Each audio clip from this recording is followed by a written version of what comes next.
Hello and welcome to the latest episode of Southside Stories, the podcast where we talk to London-based entrepreneurs, leaders, founders, and sharing their stories of where they come from, their businesses, and some of the challenges and the growth stories that they're looking to do and achieve over the coming years.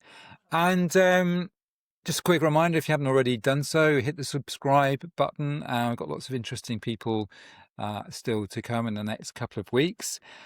Today, we are going to talk about IT and technology, and I'm delighted to have Mukesh here from Future IT. Hello, Mukesh. Oh, hello, Matt. Nice to talk to you and pleasure to be here. Great to see you. Yeah, you've got some really interesting things we're going to talk about in the world of enterprise software and improving productivity and lots of other subjects as well. So, Mukesh, let's just get into it. Tell us a little bit about you then, just a bit about your background. Have you always been into technology? Tell us a bit about the background.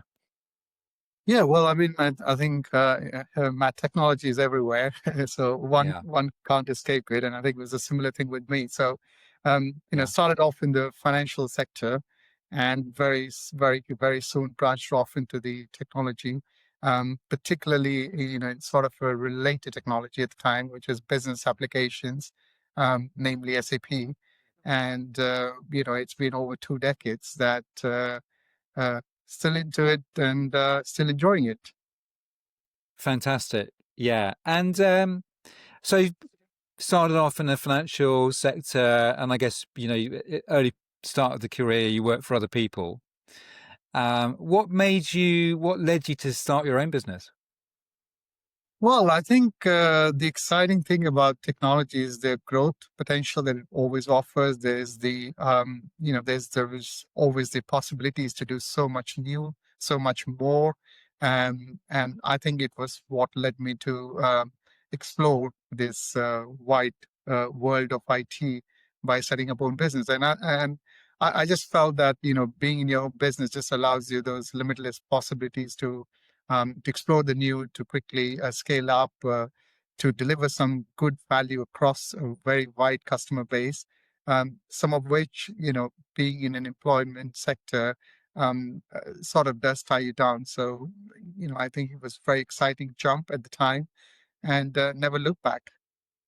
Fantastic. And just give us a sense, we're going to talk a lot more about the company and what you do, but just give us a sense of maybe the size of the company right now and where do you operate?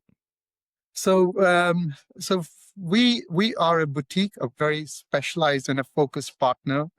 Much of what we do is very niche technology, and as a result, we're not a firm of numbers, but we're more a firm of bringing innovations and innovative solutions to the customer. We are a firm of about 35 people at the minute, and we are on a very, very fast growth spree this year. Great. And we're going to talk about, I'm very interested, always love to hear about businesses that are growing. We hear so many stories, don't we, about how challenging it is in the UK right now. So we're going to definitely talk about your future growth plans and how that's going. Let's just switch though to what is it that the company does? Maybe let's start with what clients do you have? Just some examples there. But tell us a little bit about what is the kind of core problem that you solve for your clients. So we work with a broad range of industry. So we've got clients across manufacturing, financial services, banking, engineering, and also public sector. So very wide and a very interesting breadth of the clients that we have. The specialized area that we are into.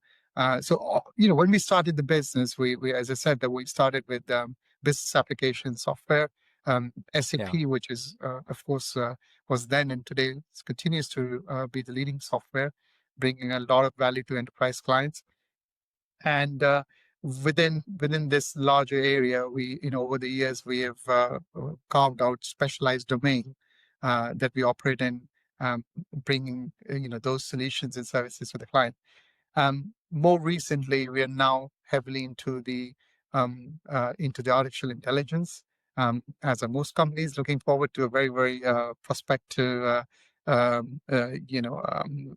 business in that area.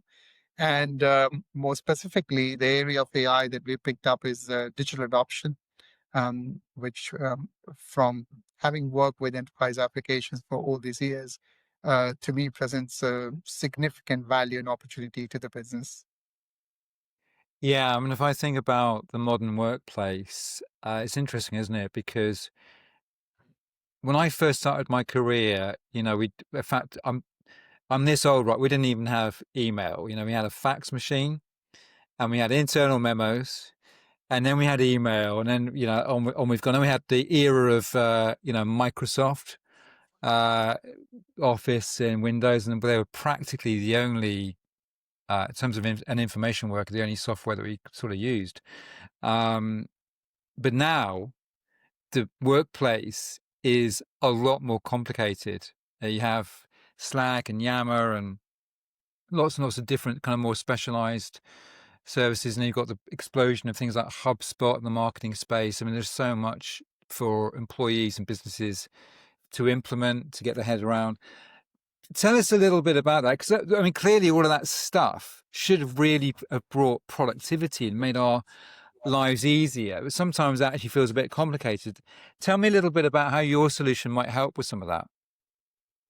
Yeah, so I think exactly as you said. I think we've all been lucky enough to be part of a generation where we've seen the most significant shifts in the IT solutions and even general day-to-day life. Right, we've seen, as you said, right, from coming off the paper industry, moving to digital world, and now into more of intelligent world. With a lot of AI-powered things, and it's amazing how some of these solutions, even as simple as chat GPTs that are helping our day-to-day tasks, and so much more information that is available to hand.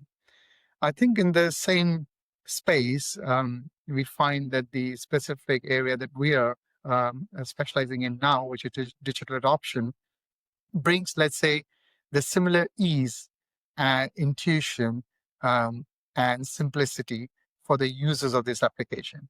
And it's quite interesting what you said, Matt, there, that indeed, while, with all of this advanced technology, while, there's a huge benefit on one hand, the other thing is also around the complexity. How do you keep up Mm. as a day-to-day user with all of this new technology? And I think this is precisely one of the problems that most corporate users struggle with. Clearly, most applications have to answer to the demands of a very fast-growing, complex business world. So the applications are getting complex, and this will be the reality. Um, and the paradox it creates is difficulty for the users to learn, adopt, and use these applications. Yeah, And this is where we find digital adoption is the magic recipe, right? Which yeah. brings that the simplicity, the ease, the for the users to be able to operate it. So I really see that this is going to add, a great value to a large fraternity of users that are involved with this application day to day. I always find actually that these days, I mean, I have a slightly different sort of career now, but I mean, one of the things actually when you start in any new organization, it's okay. Well, what software do you use? Are you a Windows kind of company? Are you a kind of the Google Suite kind of company? Are you using Slack or using Yammer? And just getting up to speed on whatever the tool set is in a given business. And it takes quite a long time to actually, okay, how do things get done in this company? For example, how do I raise a PO, or even how do I communicate with somebody? Yeah. Tell me a little bit about, make it real for us. So if I go into an enterprise, they've got your solution installed as the kind of user, the end user, the information worker. Tell me, what does it feel like? How does it help me? Yeah, I think the two broad areas where the solution starts to help people is, well, first of all, as you rightly said, Matt, right, the new joiners, right? Every company has got a lot of learning and onboarding exercise. And first challenge, I think, with every new joiner, and this is also a reason why attrition is such a big problem, right? Because the skills can be replaced, but how do you get the operating knowledge very quickly on board with the new users? So this is the first that we tackle with the digital adoption platform. We we make it very, very swift, easy, and quick for new users to quickly, get to grip with an application with simple guidance. So it's as, let's say, it's as easy as navigating on Google Maps for them. Just like when you are in a new territory and you need to get from A to B, the Google Maps make it just so easy, even if Yeah. places that you've never been before. Um, our solution is a bit of Google Maps for the corporate application. So we expect new users to just come and just plainly start operating without much of formal classroom trainings or hours and hours of trainings, or having to go through hundreds of pages of manuals. So let me try and imagine in my own head sort of what this would feel like. And if I think about the way that AI is changing, of course, so many different things. And actually, one of the things that's changing a lot for me, if I'm learning a piece of editing software, I go to Gemini or Google and ask a question, and I get that amazing response now that the Gemini kind of inserted block, which has done a great job of like amalgamating all these sources and coming up with, okay, this is how you do it step by step. It saves me so much time not having Mhm. to go burrow into different websites and different platforms and so on. Would that be similar? So let's just stick with the purchase order example. So I walk into a company day 2 or 3 trying to raise a purchase order. Can I go to like an interface and say, I want to raise a purchase order? And then it would start to guide me how that enterprise does raising a purchase order? Yeah, I mean, I think you put a perfect example, Matt. I mean, and I'd respond saying it takes you one step further, right? So you're absolutely right. While you have the AI tools like Gemini and all, which assimilate information and provide you clear instructions on what you can do in order to execute a particular task. What our digital adoption platform, WalkMe, does, it actually helps you execute those tasks. So it just doesn't stop at giving you an instruction, but it is like Google Maps. Just like Google Maps doesn't give you an overview of the journey plan, it actually takes you real time, every hour and every minute of your journey through that journey map, right? And and just as you're lost, it reroutes you. It just redirects you to the correct destination. It's the same with our software, which not only guides you, it follows you step by step. And where users are lost and, let's say, they make some a wrong task or a wrong a process, it re-guides them to the right process again.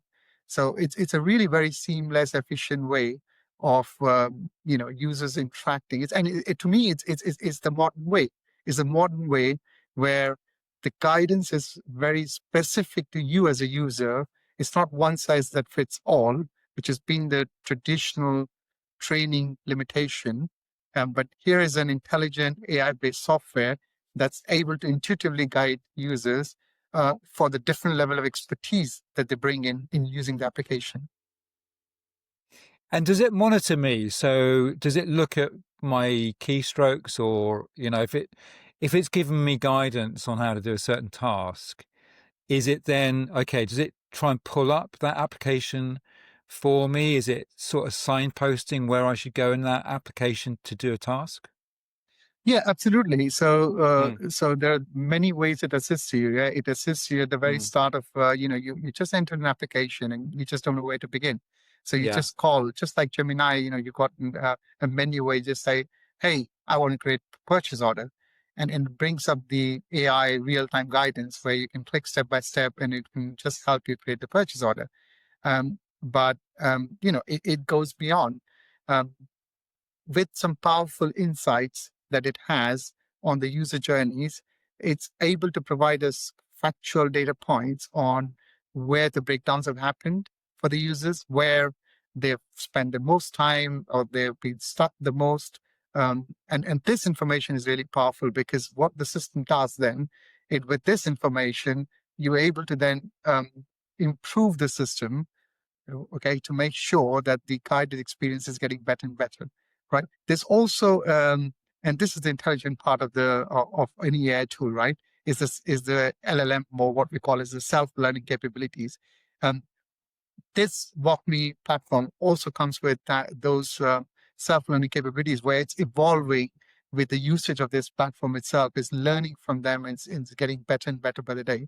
So not only do you have a system where you've got a digital training and learning, but it's something that is evolving as the underlying application is evolving, as the user maturity curve is increasing. And that to me creates a very fit for purpose and therefore very, very powerful tool in the hands of business users. Yeah, no, I think I get it. Actually, as you were talking, I was thinking about the early days of Office, and do you remember Clippy? Oh, yes. Microsoft had this thing called Clippy, and it kind of got derided a bit because I think it was a kind of goofy kind of cartoon thing, but actually it was supposed to pop up and sort of help you. And the way you're describing this, I mean, clearly it's way, way, way more sophisticated than that ever was. But is that a reasonable analogy? It's sort of like an assistant that's helping you achieve things during your day.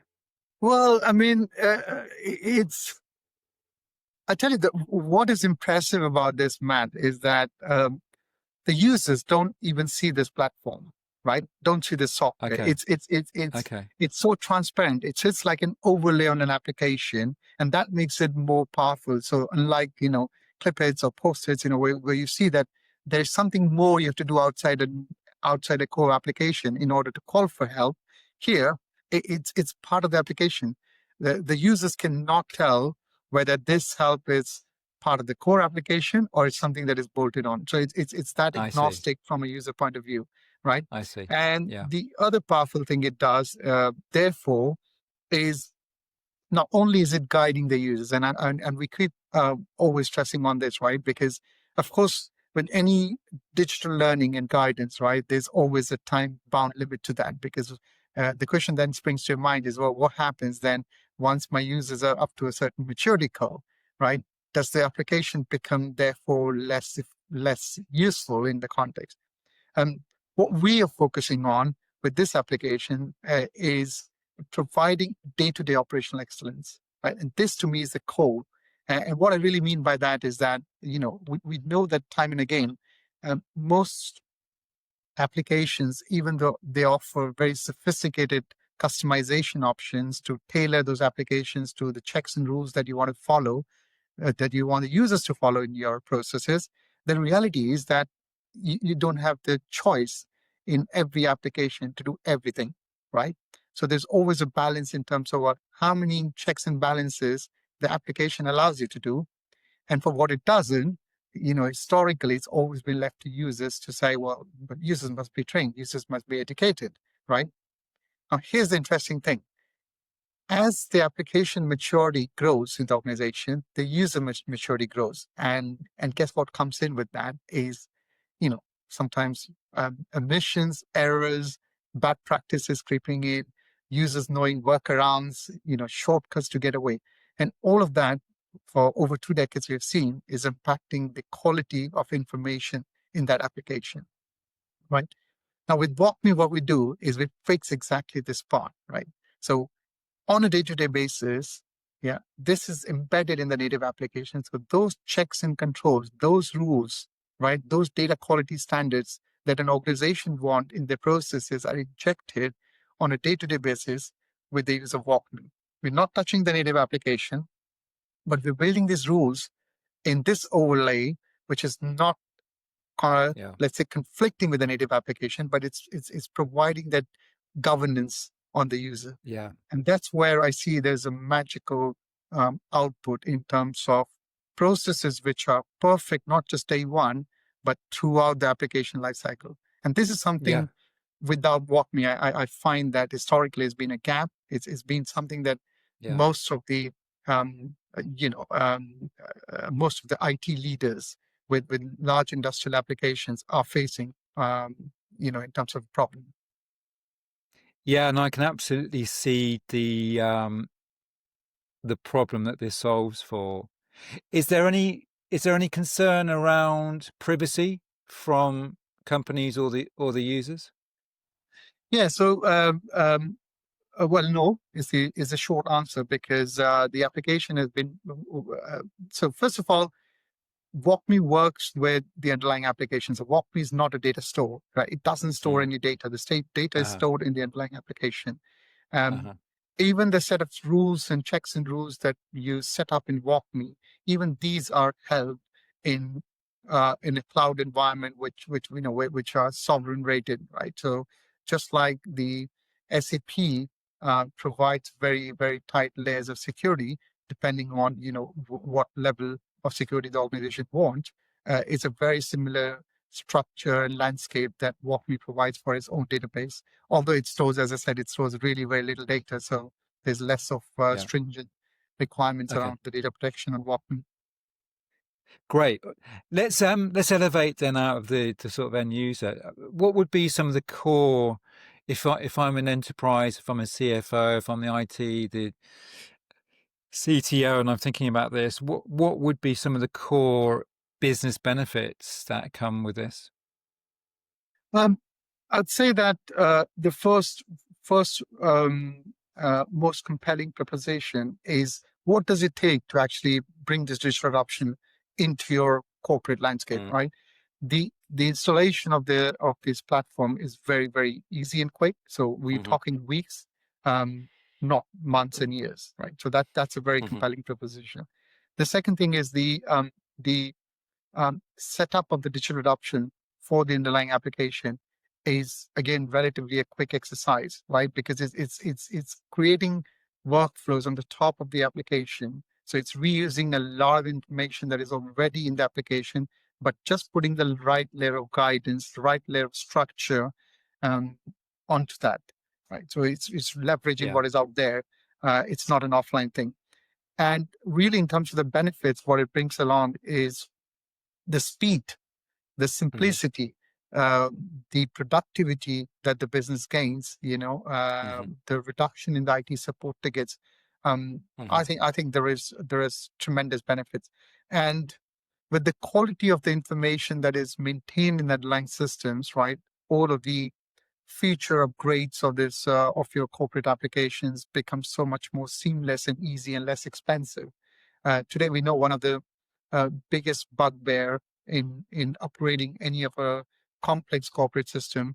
Um, I mean, there are the two fundamental ones, right? One is the heavy customization that has been done in that application, and then the second one is, how do you get the hundreds and thousands of users used to yet another upgraded system? When you initially spend so much time and effort in getting stabilized.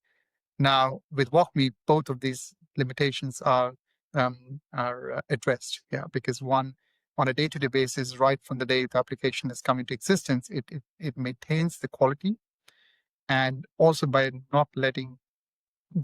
getting users very very quickly in a real-time mode be able to use the application. It takes away the use training efforts. So I think is a big step forward in business being able to update and upgrade their corporate systems. Great.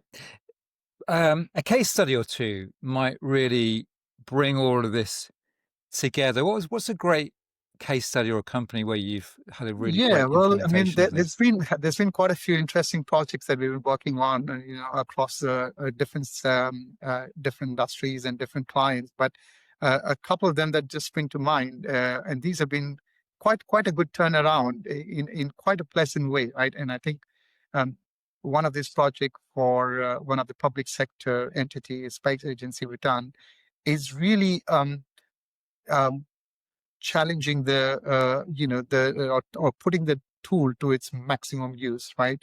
Where the client had to adopt a standard industry standard application, cloud application, And as a public sector, you find that there's always the user experience is always at its forefront.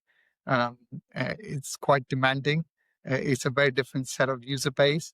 So the cloud solution just didn't tick the box. I mean, it did great in terms of what it was meant for, but it just in terms of users being able to learn, adapt to the system was and adopt it was different. The choice was that you try and adapt the cloud system to the user requirements, and this is not possible in a cloud environment because it's you're one of the many users. Um, so the challenge given we had was how can we bring that adaptation of a standard cloud environment and make it really easy for the users to accept it. And this was a great turnout story we had with WalkMe, where using all the WalkMe features and functions, we were able to bring the layer of user customization without altering the underlying system, such that it brought simplicity of use and efficiency to the users. So this was a great example. We're working on another project where, again, a global client has a huge back office operations. And one of the things they're struggling was with regards to the quality, data quality that was entered by the, by the global processing centers. Again, all reasons down to users not being fully onboarded, lack of training, education, due to high attrition and all sorts of issues that we know about, right? And again, miraculous results. With WalkMe, we systematized what was otherwise user dependent, taking that away and enforcing a governance as part of the daily operations. And they've seen massive um, savings in terms of reduction of errors, rejections and delays were reduced, and also large scale reduction in the IT tickets. Awesome. And that last example, can you mention their name, or is that confidential? Well, we have an NDA, Matt, with most of our Yeah, fine. clients. Yeah, no, just wondering. Yeah, Yeah. yeah. I do know though that you have been very successful in working with some really big, very well-known global brands. So clearly you're doing some really great, prospecting and market engagement there. Tell us a little bit, because this constantly comes up, which is the challenge of B2B sales, and especially working with very complex, big enterprises. Tell me a little bit about how you approach that. Have you, from the organization maybe that you have in terms of sales organization, who do you typically try and reach in an organization as a key decision maker? And just give us a sense of how some of your implementations and your contracts and the length of time that takes to do some of that. Sure. Well, I mean, it's a mixed bag, right? Mm, We firmly believe that a digital adoption, which is always enabling an underlying application, right, delivers its value best when it comes as a package, mm, right? mm. And I think this is a philosophy we put into practice in terms of how we approach customers. We we work with exclusive partnerships with solution implementers, which are large scale and dominant in their respective domains. And we have exclusive partnership whereby we work very closely with the system integrators that are delivering, implementing such solutions so that digital adoption is part of these solutions from day one, right? So it comes as an integrated package. So I think this is something that brings a unified approach to the customers, has been well appreciated, and it brings a very integrated approach where they see the solution being built and the digital adoption being taken care of all simultaneously to act as a perfect chemistry from day one. And over and above that, we have very strong relationships with WalkMe sales teams, with SAP sales team, um, and we work very, very closely with them on larger opportunities.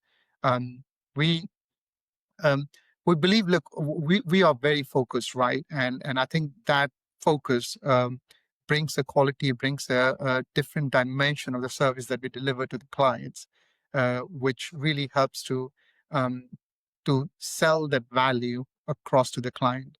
And most of the customers that we would approach, therefore, in this space will be leaders of digital transformation programs, the Yeah. C-suite, project transformation directors, project leaders.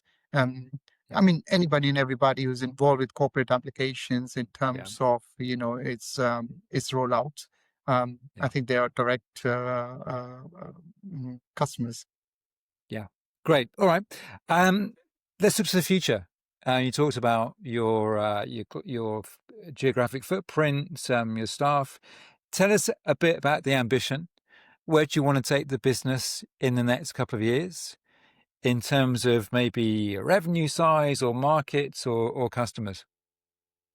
Well, we sit at the well, we're fortunate to be involved with this digital adoption for a few years now, and I think it's the perfect awareness for the digital adoption is now in the market. Most customers are embarking on digital transformation programs. I think we sit at a perfect timing opportunity here, which also brings with it um, um, a huge need to grow quickly and grow fast, right? To be able to expand our footprints to deliver this value across the global space to the customers. This is something we are embarking on. We are expanding heavily our operations in that APAC region. We are in Australia, Singapore. We are soon expanding into Thailand, Malaysia, and Vietnam with a lot of partner collaborations. We are expanding our footprint in Middle East, in the North America.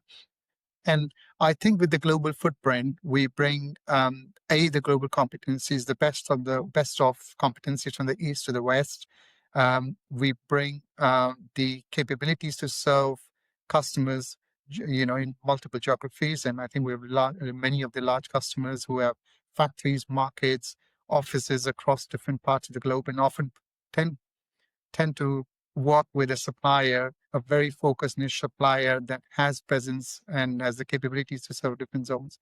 So we we are ambitious. We are very passionate about what we do. We think it's a great value, and our ambition would be is to become one of the uh, among the top preferred global preferred partner when it comes to WalkMe digital adoption. And I think we are all set. That's the vision. That's the ambition. That's the path we have set ourselves to. And yeah, we definitely expect to get there very soon. What kind of year-on-year revenue growth are you going for?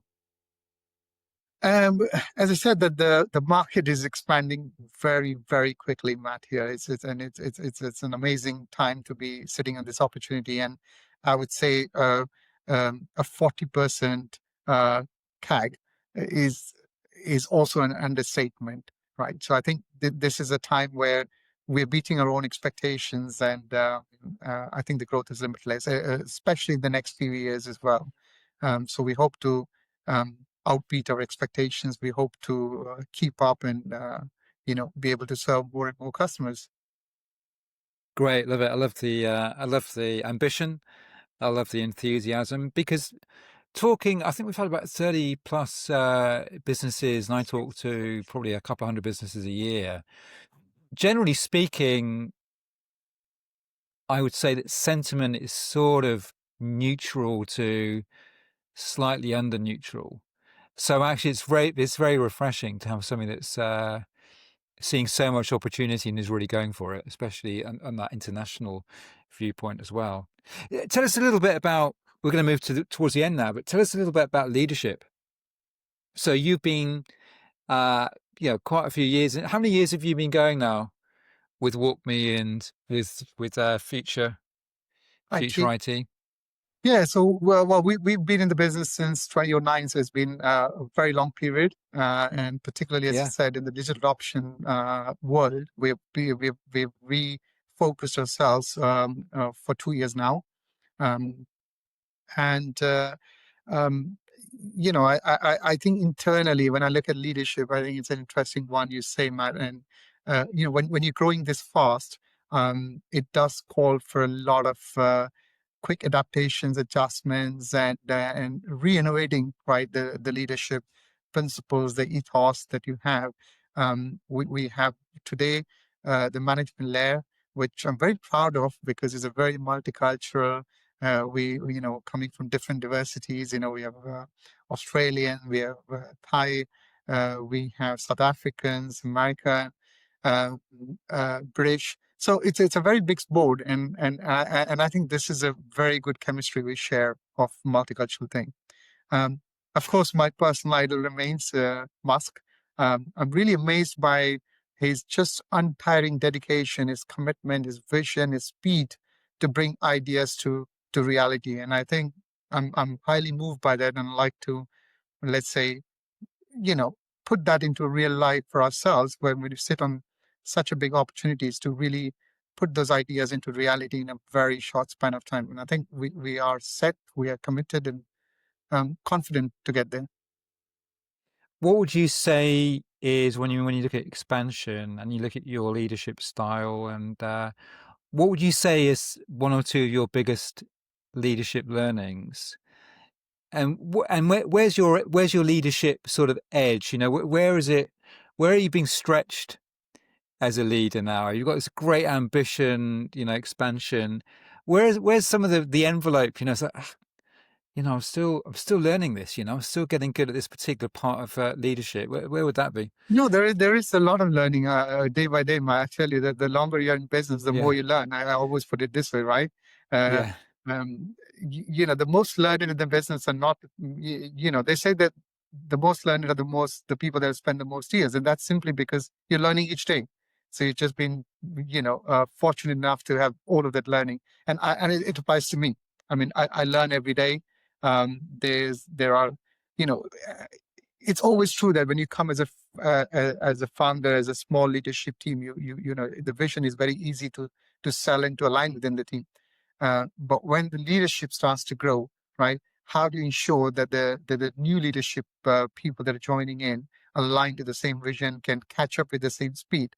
And I think this is the part of learning that I find that you know how do you allow that period of adjustment, readjustment, to get everybody um, moving at the same pace, moving in the same direction. Yeah. It's interesting. It's almost like, you go and change the tire, one tire in your car, while the other three are, let's say, quite old. And now, yeah. of course, one of the first thing you do is rebalancing, right? And that's the thing I've learned, right? That every new injection of the leadership, you don't try to enforce your existing leadership style on the new member, but you allow a period of rebalancing. You let the new person bring in their own style, their own vision, and it gives you a beautiful opportunity to rebalance and realign yourself. I love it. I continue to see more people joining the management team. And yeah, it's a beautiful team. More people, more we learn. Great observation. Love that. And yes, going back to Musk, even though Musk perhaps is, slightly, perhaps we don't feel always about him in the way that we did 2, 3, 4 years ago. The guy does take big swings. I mean, he's bold, he's decisive, and it sounds like you're also being bold and decisive with your ambition, with your company. Uh, Yeah. Mukesh, thank you so much for your time today. It's been a pleasure talking with you. Very best of luck with your future growth plans. Let's keep in touch because I think we'd love to hear how you're going. But in the meantime, thank you for your time. Thank you, Matt. Thank you for having me. And it was wonderful to exchange. I think it's interesting because even from our exchange, right, um, there's always a few ideas that spring to mind. There are a few things I've noted down, from our exchange, which would be nice to reflect on. So wonderful to be here, and yeah, would love to stay connected and meet somewhere soon. Absolutely. We will definitely do that. But for now, thank you so much. Thank you, Matt. Take care.